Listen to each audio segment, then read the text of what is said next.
Ser podcast.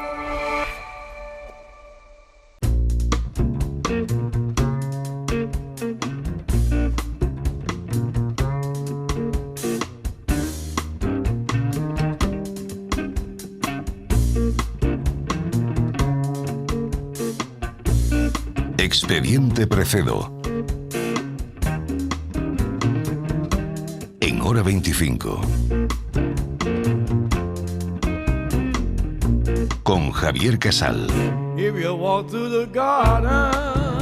José Precedo, ¿qué tal? Muy buenas noches, ¿cómo estás? Muy buenas noches, 20 años después. Sí, primera media hora de este Hora 25 y el programa, al menos a mí ya me ha hecho un primer regalazo, que es compartir contigo de nuevo micrófono después de 20 años, que se dice pronto. Prestige, campañas electorales... Con Fraga. Con Fraga, aquellos sí. Fines, lo que eran campañas electorales con Fraga, es decir, campañas electorales de verdad, aquellos años del no a la guerra, 20 años después. Del fin de semana también. Y qué bien lo pasábamos. Bueno, vamos, si te parece, con el expediente de hoy, que lo tenemos aquí y que nace además del buzón de quejas o de sugerencias de esta sección.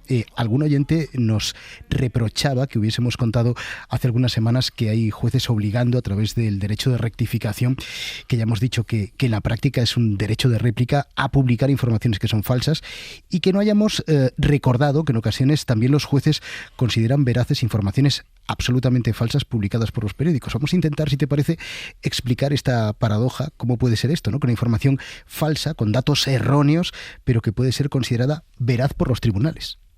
Sí, y es una sugerencia de un oyente a raíz de ese capítulo del derecho de rectificación.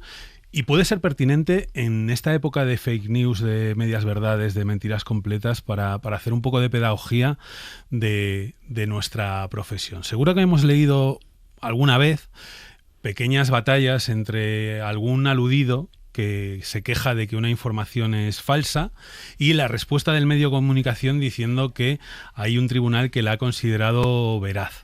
Hoy vamos a explicar que las dos cosas pueden ser ciertas a la vez. Que una información, un titular, una crónica, una historia que contiene datos falsos, errores de bulto, a la vez puede ser considerada veraz por un juez o un tribunal.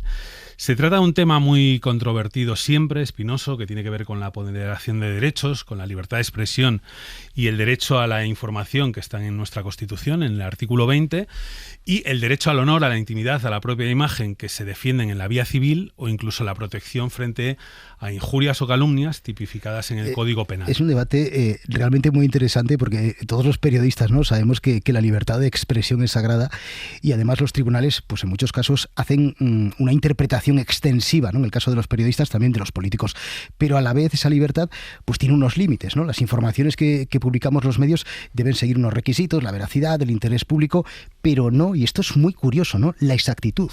Sí, y ahí está el kit de todo. ¿Qué es una información veraz? Pues esto lo resolvió el Tribunal Constitucional hace ya casi 40 años, y lo que venía a decir en esa primera sentencia es que información veraz es aquella que ha sido contrastada con una actitud diligente por parte del periodista.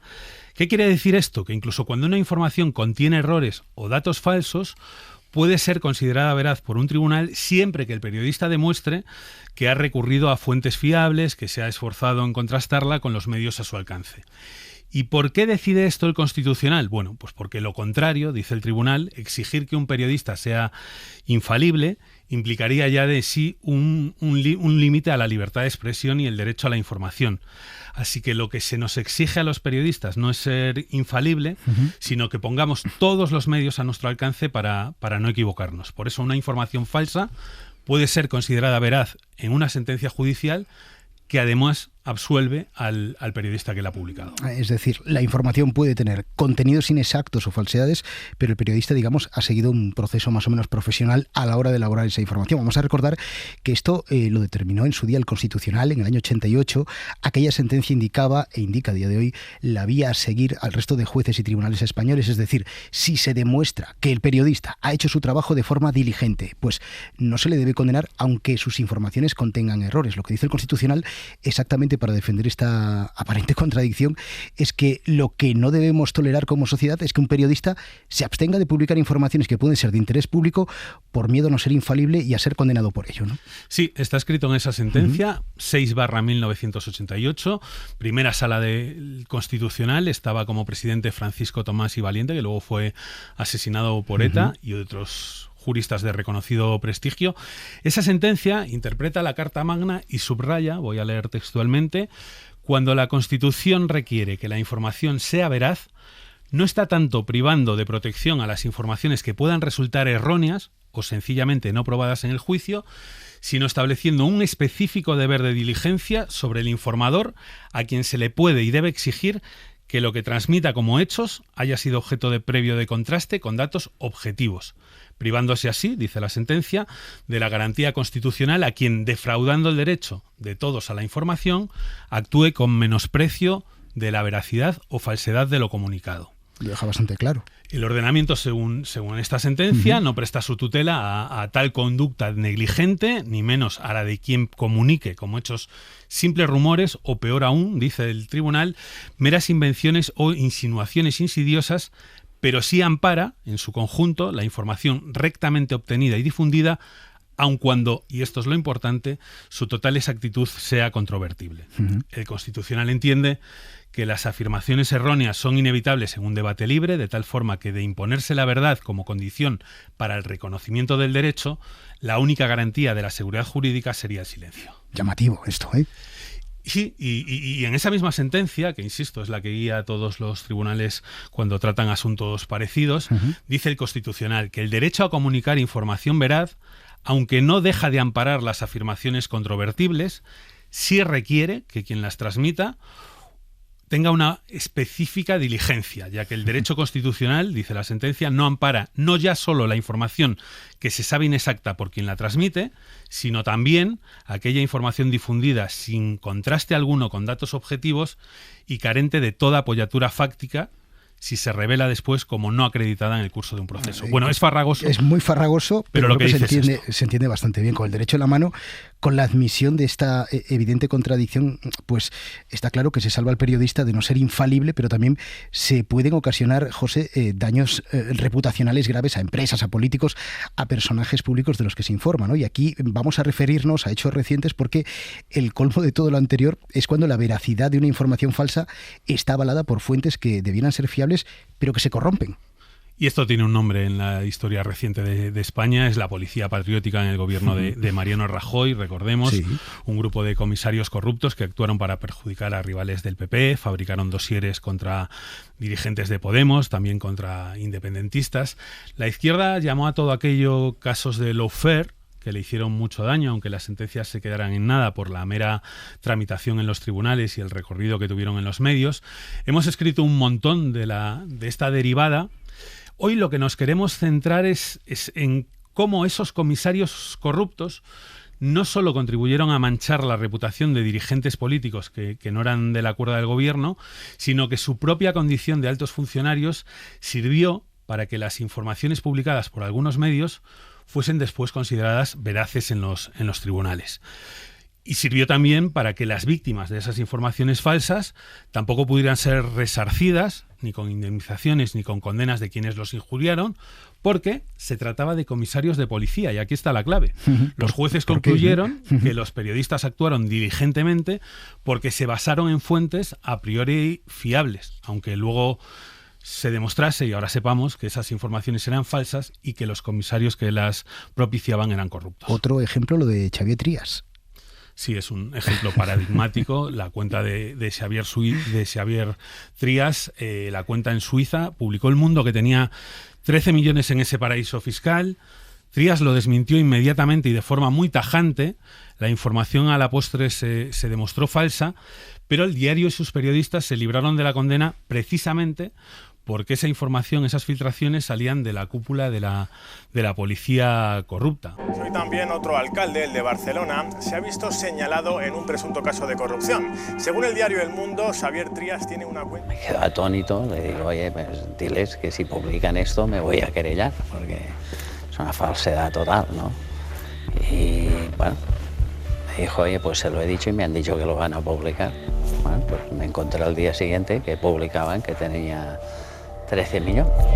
Resumiéndolo mucho, como en aquel momento se suponía que eran fuentes solventes, nada menos que comisarios de policía e incluso el número 2 del cuerpo, la justicia acabó determinando que los periodistas que acudieron a esas fuentes, que en aquel momento se suponían fiables, operaron con diligencia y por eso el periódico y sus periodistas fueron absueltos. Luego, a la postre, supimos que Eugenio Pino, una de las fuentes que salió en defensa del periódico en ese procedimiento, formaba parte de la Operación Cataluña y fue condenado a 1 año de cárcel por, entre otras cosas, hacerse con un pendrive de información sobre los Pujol que había sido robado. No, que las fuentes no eran muy fiables, ¿no? No, y además luego están las opiniones que cada uno pueda tener, porque bueno, claro, como periodistas muchos pensamos que la primera vez que te engaña una fuente, la culpa es de la fuente.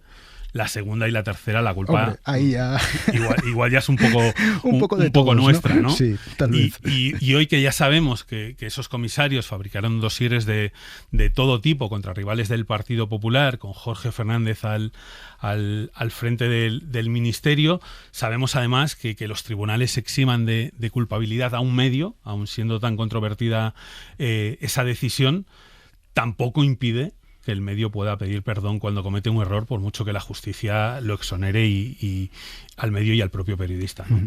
Los tribunales no solo exigen que la información sea veraz, es decir, no tiene por qué ser exacta, sino que debe tener interés público. Pero claro, Precedo, yo no sé cómo se mide el nivel de interés público en esto.